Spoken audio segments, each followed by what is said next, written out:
وعلیکم السلام ورحمۃ اللہ وبرکاتہ۔ جمعہ کے دن مبارک باد دینے کے بارے میں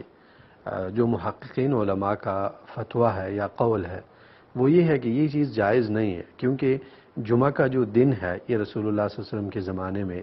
صحابہ کرام اور تابعین کے زمانے میں یہ دن آیا کرتا تھا، لیکن ان سے یہ چیز وارد نہیں ہے۔ حالانکہ اگر آپ دیکھیں گے تو عیدین کے دنوں میں مبارکباد دینا صحابہ کرام سے ثابت ہے، تو یہ صحابہ کرام سے ثابت نہیں ہے۔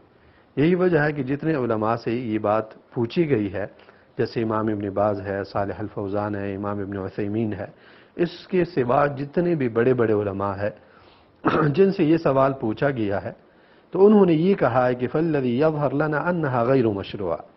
جو بات ظاہر ہے اور جو بات ہمیں سمجھ آتی ہے وہ یہ کہ یہ مشروع کام نہیں ہے، یعنی یہ جائز نہیں ہے۔ اور جائز نہ ہونے کی وجہ یہ ہے کہ جمعے کا دن جو ہے یہ عید کا دن شمار کیا جاتا ہے، لیکن صحابہ کرام سے یہ ثابت نہیں ہے کہ انہوں نے ایک دوسرے کو مبارکی دی ہو، حالانکہ وہ ہم سے زیادہ جانتے تھے اس دن کے بارے میں، اس کی فضیلت کے بارے میں، اور اس کی تعظیم کے بارے میں، اس کے حقوق کی ادائیگی کے بارے میں وہ ہم سے بہتر جانتے تھے، اور اس میں بھی کوئی شک نہیں ہے کہ خیر اور بھلائی کے کام میں وہ ہم سے لاکھوں اور کروڑوں بار آگے تھے، لیکن انہوں نے یہ کام نہیں کیا۔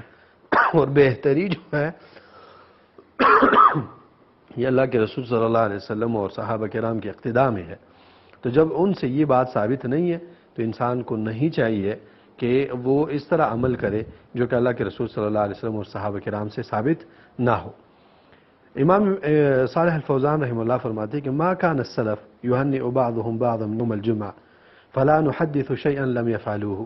سلف صالحین یہ کام نہیں کرتے تھے، یعنی ایک دوسرے کو جمعے کی مبارکی نہیں دیا کرتے تھے، تو ہمیں کبھی بھی ایسا کام نہیں کرنا چاہیے جو انہوں نے نہ کیا ہو۔ اور بھی بہت سارے علماء کے فتاوی اس بارے میں